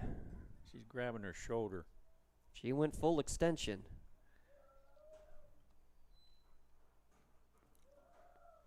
And she is still holding that left shoulder, that glove shoulder. We're going to have pause in the action while they go and tend to her. Why don't we take a quick break as well while they tend to Caitlin Hare out in center field. Mohawk leading 6-1 on Lawrence County SportsNet, powered by LCAP. When the high school season heats up, make sure you have the best gear to support your school. Head to the Red Zone on Wilmington Road in the Shannock for all your county sporting apparel needs. From sporting goods to custom apparel to embroidery and more, the Red Zone has it all. Quality gear for all 8 schools in the County of Champions. Stop by and enter the Red Zone or visit them online at theredzonesports.com. Score big at the Red Zone. Like in sports, it takes a great team to protect you, your family, and your business. MVP Insurance is that team. From home and auto to life and commercial insurance, you can count on us for coverage that adapts to your needs. We're committed to excellence for our clients' experience and in serving our community. It's a winning combination. MVP Insurance. Don't get left on the sidelines. Log on to mvpins.com or call today to get your free quote. Castle Asphalt and Construction is driven to provide quality, cost-efficient pavement-related services to Western Pennsylvania. Every paving or construction service at Castle Asphalt begins with a thorough site inspection of the area to allow their team of professionals to become familiar with the unique conditions of your home or business. Once the site inspection is complete, Castle Asphalt provides you with a detailed plan of the design, cost, materials, and time of completion, so you know exactly what to expect during your construction. Visit castleasphalt.com to request a quote for your next project and make your dream design come to fruition. LCAP Early Learning has immediate openings in child care and preschool classrooms all across Lawrence County. lccap.org for more information as classrooms for the fall are beginning to fill up. Long chat with Caitlin Hare in center field, but she's been given the A-OK, and she is staying out there in center field after that diving effort, and looked like she may have hurt the shoulder, but she's going to stay in there and tough it out. She moved it around a lot, and the coach went out and said move it, and she was throwing it around, so she's fine. She'll be hurting in the morning, probably. That trainer went out and checked on her, too. Everything good to go. And second hit of the game, both hits for Elwood City by Amber McQuistion. She stands at first. Alexis Beck at the plate with a 1-0 count to make it 2-0 as that one misses upstairs as well. Tomorrow we'll have baseball on the network. Laurel hosting Freedom as they try to split the series after a 5-4 defeat to the hands of the Bulldogs on the road here today. We'll also have softball on Friday. The Shenango-Neshannock rematch will be on Friday at Neshannock. We'll have coverage of that one as well. That should be a very interesting game. I think every game the rest of the way in Class 2A softball is going to be extremely interesting. Mentioned Wilmington with a big bounce-back win, 4-2 over Slippery Rock today. Our Athlete of the Month, Avery Harlan, still doing her thing. Strike two right down Broadway. Count now full to Alexis Beck. Riverside defeating Shenango again, if you hadn't heard, making Class 2A's standings even more compiled. Payoff pitch, high and away, 2-1, nobody down here in the bottom of the sixth inning.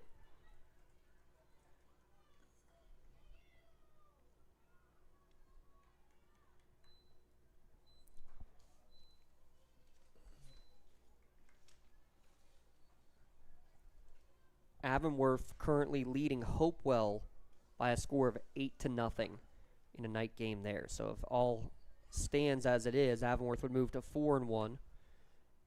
Mohawk would move to 4-0. Elwood City and Hopewell would both move to 1-3. That's still a lot of game left to go. See if Genevieve can come up with a big hit. A couple of groundouts for the freshman so far. She's making contact, though. Checks her swing. And yes, she did go. Evens the count at 1-1.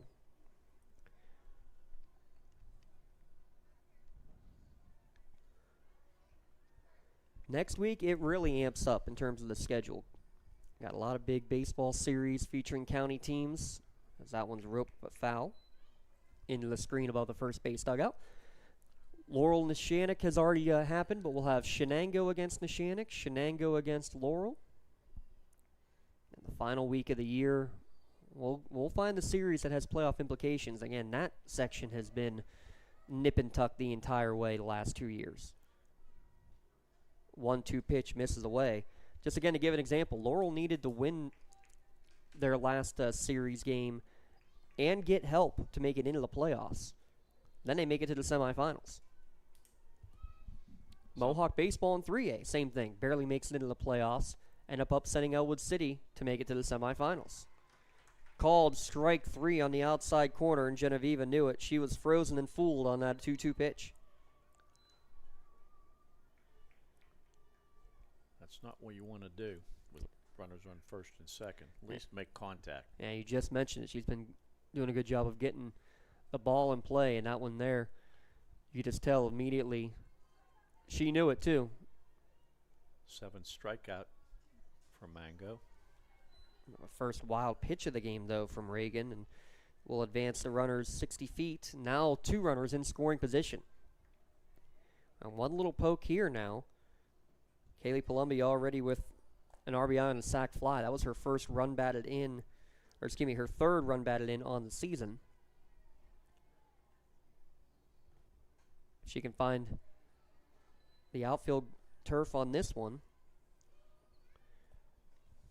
basically cut the lead in half.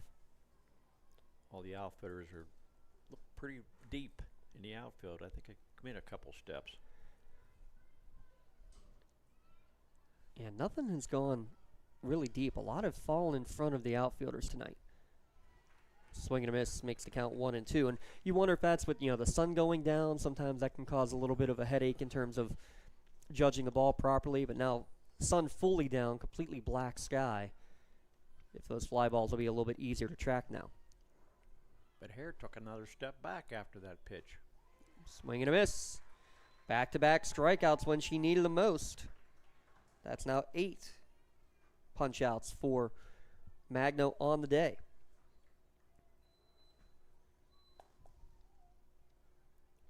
That was strikeout number 68 on the season.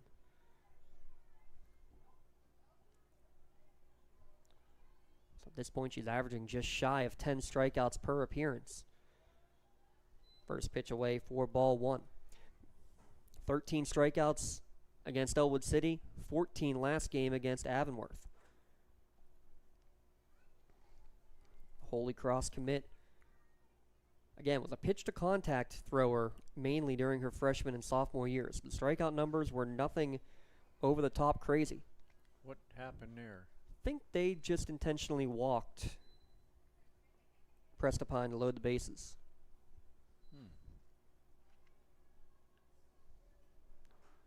They want to get the Kreitzer, I guess. Reached on an error and struck out in her 2 times to the plate today.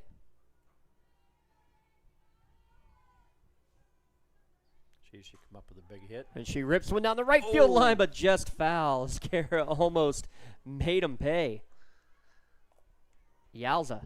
I think 2 runs would have scored for sure in that hit. I would have said maybe all 3 the way that ball was going into the corner. Yes. Just about a foot foul, looked like to me. She didn't lace that ball down the line. The 0-1. Ground ball. Pizzulo at short. Throw is wide, but able to make the catch and hold the bag is Cole to end the inning on the 6-3 putout. They're appealing it. You gonna say interference on the first baseman? No, she has to be able to make the play, and it's just a question of whether she held the bag. That's the only thing they could possibly appeal on. And Coach Rosansky's getting an explanation that he is not in favor of. He's telling her to go back to the base. Nope. Now, the only thing that they can appeal with the home plate umpire is whether she pulled her foot. And I'll tell you what, even if she did pull her foot, there's no way that the home plate umpire is going to be able to see it because of the way she had to go to reach the ball.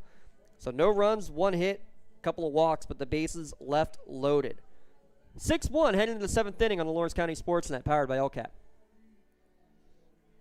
Your hip, your knee, your shoulder, whatever has been holding you back, UPMC Orthopedic Care is where you'll find experts to help you get back to a better quality of life.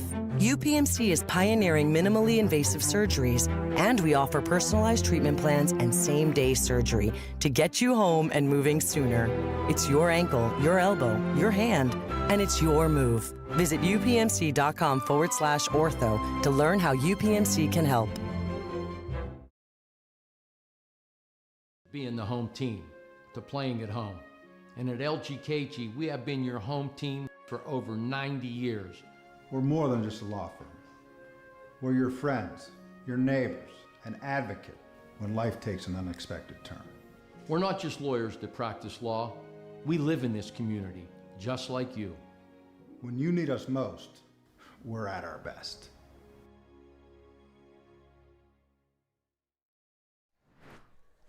Mohawk leading 6-1 going to the top of the 7th inning, and they send the 3-4-5 hitters to the plate in Cole, Donofrio, and Magno. And quickly up 0-2 is McQuistion. Give a shout out to Joe Wright and Works in Progress Paint Services. Joe Wright's ready for your next painting project. 724-714-4294. That one misses down for a 1-2 count. Lydia Cole for 2 in the afternoon. Does have a sacrifice fly for an RBI in her first plate appearance. And 2 flyouts her last 2 times up. Again, going to be heading up north to Erie. Play for Gannon a year from now. How about that Gannon boys basketball team, though? With Pace Prosser and company making it to a D2 national championship. That's impressive. Especially Gannon. They're good, but they're not that good. Pace named the tournament MVP. And if that name sounds familiar, Pace Prosser, then you've probably been following the Shannock basketball. And they lost to Berlin Brothers Valley, the 2 younger sisters. The Prosser girls leading that Berlin team to a championship. Second straight year for them. Off-speed pitch, just fouling that one off. So staying alive is Lydia Cole. We'll have our Gem Master Builders and Craftsmen scoring recap as well at the end of this one. Big thanks everyone here at Slippery Rock getting us set up and ready to go. Glad we can be able to cover this one at lcsportsnet.com. Swing and a miss for strikeout number 8 for Amber McQuistion here tonight. Lydia wasn't too happy that last swing. And Chase went a little bit out of the zone.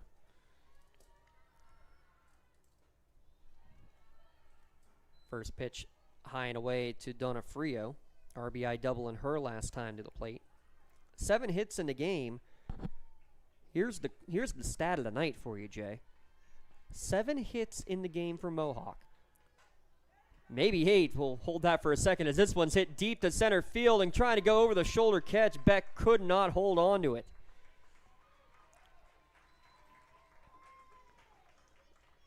Donofrio into second base with a double. But to finish the thought, now 8 hits in the game. How many hits for the leadoff batter? None. How many for the 2 batter? None. How many for the 3 batter? None. It's 4 through 9 that have all the hits tonight for Mohawk. That usually doesn't happen. Usually your top 3 or 4 get at least 2 or 3 hits a game. That's why they bat. Now here's the thing, they still got the job done. Moskow's got a sac fly and scored after a walk. Gianna Pizzulo's got a run scored from first base on a single after a walk. Lydia Cole drove in a run on a sac fly as well. So they're finding ways to produce still, just not in the way that you typically would see. That's they're producing runs. 1 through 9, everybody getting involved. That's why this is a championship contender yet again.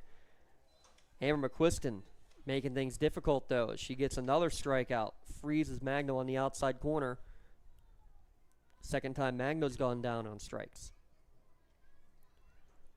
And now Pistorius to the plate with 2 down. Pistorius 2 for 3 on the day.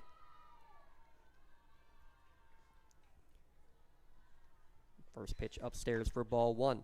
9-1-2 hitters are due up. Allwine, Felino, and Levere for Elwood City in the bottom of the 7th inning. Can Mohawk tack on another insurance run before that, though? As Pistorius watches strike 1, evens the count at 1-1. Baseball tomorrow on the network. Softball Friday as well. Sweeper misses away, 2-1. Knock on wood, weather last look. It's changed about 20 times in the last 24 hours, but I think we're clear tomorrow, Jay. I think you should be. What I looked at. 2-1 count. Make it 3-1 as that misses upstairs. Already we're coming down to the stretch run. Just 3 more weeks of regular season action. As this one's lifted towards center field. Beck came in, and then it just flew over her head. Extra bases again. It's going to be another triple for Miley Pistorius. Boy, she hit that ball on the line. Center fielder took one step in, and it was over her head. I don't think she would have caught it even if she had read it perfectly right off the bat and had gone back. That ball was lasered out to center field. I agree with you there, James. That was hit. An added run.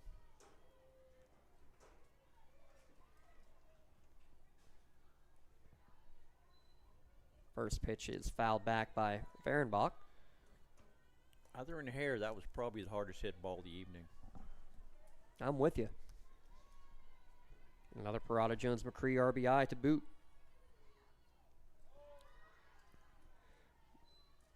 Donofrio starts it off with her second double, scores her second run on Pistorius' second triple of the night. And the third hit for Pistorius. Yeah, 3 for 4 performance from the catcher. I have a feeling she might be getting one of our post-game awards here, Jay. I sort of thought the same thing. We'll have the MVP Insurance MVP of the game and, of course, our Melee Chiropractic Play of the Game during our post-game show, our Tri-County Principals post-game show. Give a shout-out to everyone at the Tri-County Principals. Congratulations to Kirk Lape of Laurel as well. Big helper with us with the Tri-County Principals. Well, he's now no longer a Tri-County Principal as he got the superintendent's job at Laurel as this one's popped up sky high right on the edge of the infield. Riley Prestapine goes back from her second base position to make the catch, but another run across on a couple of hits and one runner left stranded in the inning. Last chance coming for Elwood City. They trail 7-1 on Lawrence County SportsNet, powered by OCAP. Calling all sports fans. Never miss a moment with real-time alerts, keeping you in the loop when your favorite teams are playing. Get instant updates sent straight to your phone with game schedules, changes, and all the latest news. You can receive important updates and reminders, so you're always prepared for game time. Be the first to cheer on your local teams and show your support. Receive important updates and reminders, so you're always prepared for the game. Signing up is quick and easy. Don't miss out. Sign up now and stay connected to the action. Plus, follow us on social media for live updates, behind-the-scenes content, and community news. Contractors, the Department of Healthy Homes needs you. From small to large residential projects, you can help families live safer and healthier with the quality work you do. It's rewarding in more ways than one. Call LCAP's Department of Healthy Homes today. Before we start the bottom of the 7th inning, I want to mention with the Tri-County Cup Award, we will award that for the first time here at the end of this scholastic season. Get the official numbers for you checking out on Twitter in the next couple of days. We'll make an official announcement as we hit the stretch run.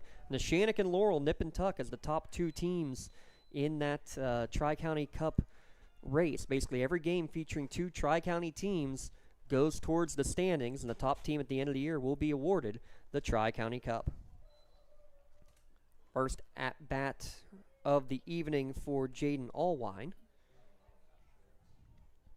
Originally, she was in the starting lineup, and at the last second, they said, we're going to put Miss Hoffman in instead.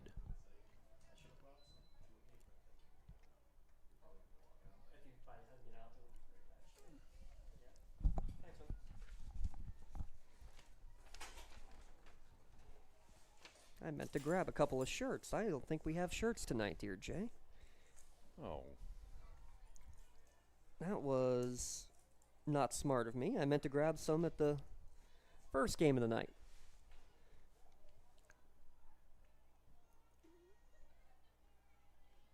Jay does not have a hit in a year yet. 3-0 pitch catches the inside corner, makes it 3-1. So apologies to Mohawk. We'll have to catch him again later in the year to get the shirts to him if they're able to hold on to this 7-1 advantage. There's a swing and a miss. Count now full.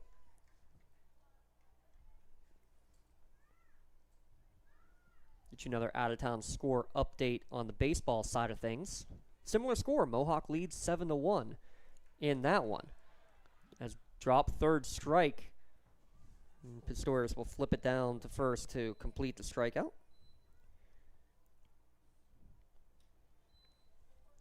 Magno 9 Ks on the evening. McQuiston on the other side, 9 strikeouts. Both these pitchers have done a good job in the circle. The issue is Mohawk was able to get the bat on the ball just a couple of more times, and they found ones that fell in a few more times. Well, Mohawk does have 9 hits, and Elwood only has 2.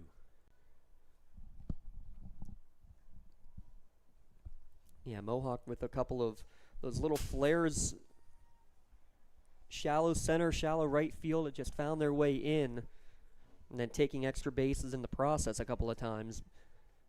That's really been the difference in this one. This one's hit back up the middle, backhand play by Magno, going to be a long throw across and going to be able to get the out. Good recovery. Nice play by Magno. Dropped the ball and still threw a strike to first base to get the runner by about a half a step.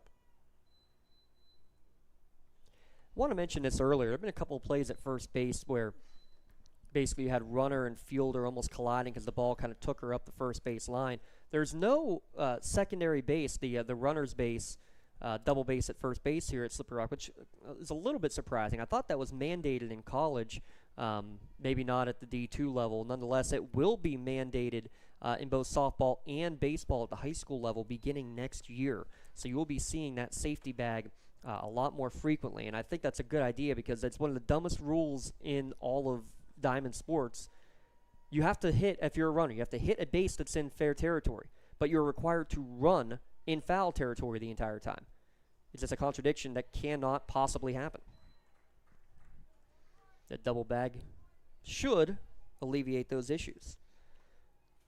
Yeah, I think last year in the playoffs they had it, but some of the other games we didn't have it. It did not make sense. It's all optional for the time being. It again becomes mandated for the 2027 season. Kyler Levere with a 1-2 count, potentially the last chance here for Elwood City. Down to their last out and last strike possibly.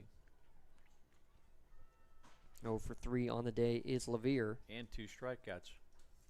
Misses downstairs. Good hold from Kylie to make the count 2-2. Mohawk has scored in 5 of the 7 innings. Elwood City, their lone run coming in the 4th on a Kaylee Palumbi sac fly that scored Amber McQuiston. McQuiston has both hits in the game for Elwood City. She's in the on-deck circle. Will she get one more chance at the plate? She will not. Called strike 3 on the inside corner. 10th K of the game for Magno.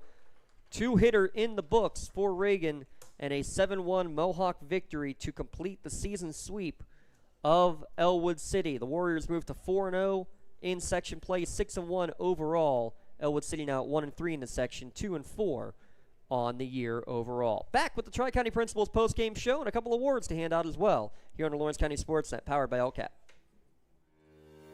For 20 years, Melee Chiropractic has treated athletes of all ages to help them get safely back to the top of their game. Melee Chiropractic has 3 full-time doctors in their office, and all 3 are former area athletes who have had to battle injuries throughout their careers. They want to help you get safely back on your feet. But more importantly, help stop the injuries before they happen. Prehab before you rehab. Attention all high school student athletes. During your sports season, a $30 visit to the Melee Chiropractic office includes an adjustment and/or all therapy is necessary. From the athletes of tomorrow to the weekend warriors and everything in between. Let Melee Chiropractic keep you in the game. Like in sports, it takes a great team to protect you, your family, and your business. MVP Insurance is that team. From home and auto to life and commercial insurance, you can count on us for coverage that adapts to your needs. We're committed to excellence for our clients' experience and in serving our community. It's a winning combination. MVP Insurance. Don't get left on the sidelines. Log on to mvpins.com or call today to get your free quote. I love what I do because coming in every day is different. How can you not enjoy these kids coming up and hugging you and giving you these great smiles all throughout the day.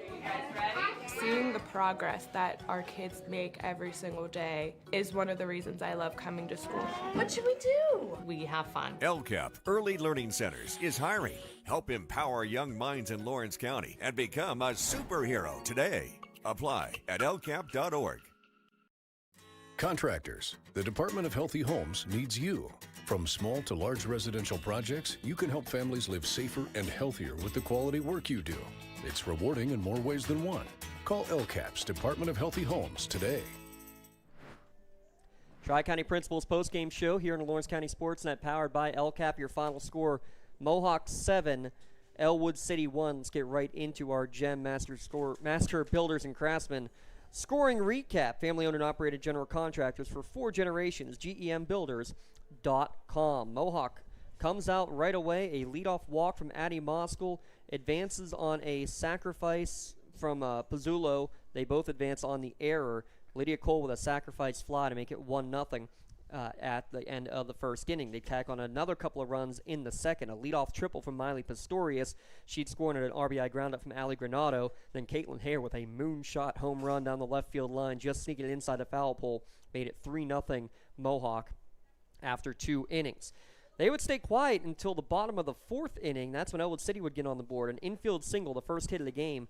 Amber McQuiston gets the infield single, advances on a wild pitch, and later scores on a sac fly by Kaylee Palumbi to make the score at that point 3-1.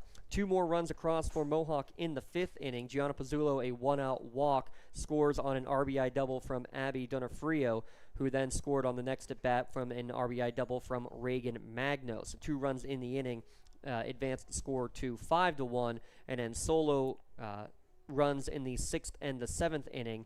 Callie Fehrenbach with an infield single, and she would advance to 3rd on an Ali Granado double, scored on an Addie Moskal sacrifice fly to make it a 6-1 score, and then Donofrio with a double again in the 7th inning, scored on Pistorius' second triple of the game, this RBI triple, making it 7-1 to end the contest. 7 runs on 9 hits, 1 error with 6 left on base for Mohawk. Elwood City 1 run on 2 hits. They committed 2 errors and left 7 runners stranded on the bags. That makes Reagan Magno with the winning pitcher tonight 6-0 on the year, and a program record 46 wins in her career, Jay. Congratulations to Reagan Magno. That is very impressive for that many wins. Of course, she's been the main pitcher for 4 years. She has been from the get-go, and congratulations again to her as the winning pitcher again tonight, and again now the all-time winning pitcher, or most wins, I should say, as a pitcher in program history. 10 strikeouts on the night, 5 walks, gave up just 2 hits and the 1 run. But that 10 strikeout to end the game and give her that prestigious nod as being the program's all-time leading winner. She gets our Maley Chiropractic play of the game as a result. Maley Chiropractic proud to honor Reagan Magno for tonight's play of the game. She'll get a customized t-shirt next time we see the Warriors. Apologies to them for that. For being tonight's Maley Chiropractic play of the game recipient. And you can get the full list of all the top plays of the year at lcsportsnet.com. Click on awards. Congratulations, Reagan Magno. The most wins in program history. She is your Maley Chiropractic play of the game recipient. Let Maley Chiropractic keep you in the game. For your MVP insurance, MVP of the game, I mean, Miley Pistorius, all that in a bag of chips tonight, Jay. 2 triples and a single. I mean, she hit the ball hard. So MVP Insurance, MVP of the game, is proud to present the MVP of the game award to Miley Pistorius, the Mohawk Warriors. MVP Insurance and Lawrence County SportsNet are proud to honor Miley as tonight's MVP of the game. Miley received a customized t-shirt courtesy of the Red Zone in recognition of being named tonight's MVP of the game. To view the full list of this year's game MVPs, go online to lcsportsnet.com and click on MVP of the game. Congratulations to Miley Pistorius, the Mohawk Warriors, for being named tonight's MVP of the game. MVP Insurance, call MVP for the win. So again, Mohawk now at 4-0 in the section. They are a half game ahead of Avonworth, who is 4-1. Elwood City and Hopewell both now at 1-3 in section play, and big games coming up over the next couple of days. They try to make up for lost time for games missed earlier in the season. We'll be at Laurel tomorrow for baseball in the afternoon as Freedom comes to town to wrap up that season section series. And we'll also have then softball coverage on Friday as well. And stay tuned, keep your calendars open, because we have lots of games coming on the next 2 weeks. After that, we'll have the big section series in baseball between Mohawk and Elwood City on the baseball diamond here in a couple of weeks. We'll have Shenango baseball against Neshannock, Shenango baseball against Laurel as well. Oh, by the way, flag football coming your way in the next 2 weeks as well, as we'll have coverage of the Lady Canes out at Taggart Stadium. Stay tuned for all the schedules on social media and as well always on our website, lcsportsnet.com. One final thought from Jay Moan before we wrap things up here today. It was a very good game, and Mohawk, I think, has one of the better teams in 3A. They are the number 1 ranked team, and they showed why tonight, as their 4 through 9 hitters collect all 9 of their hits here tonight in a 7-1 victory over Elwood City. Thanks again, everyone here at Slippery Rock. Thanks to our camera operator tonight, Mr. Garrett Dolan, producer Matthew Flannery. For my broadcast colleague, Jay Moan, I'm James Dotson. So long, stay tuned, more action coming your way. Catching it all here on the Lawrence County SportsNet, powered by LCAP.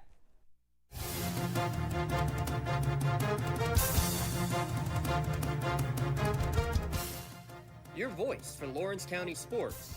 The gold ball headed home to Newcastle. This is the Lawrence County SportsNet.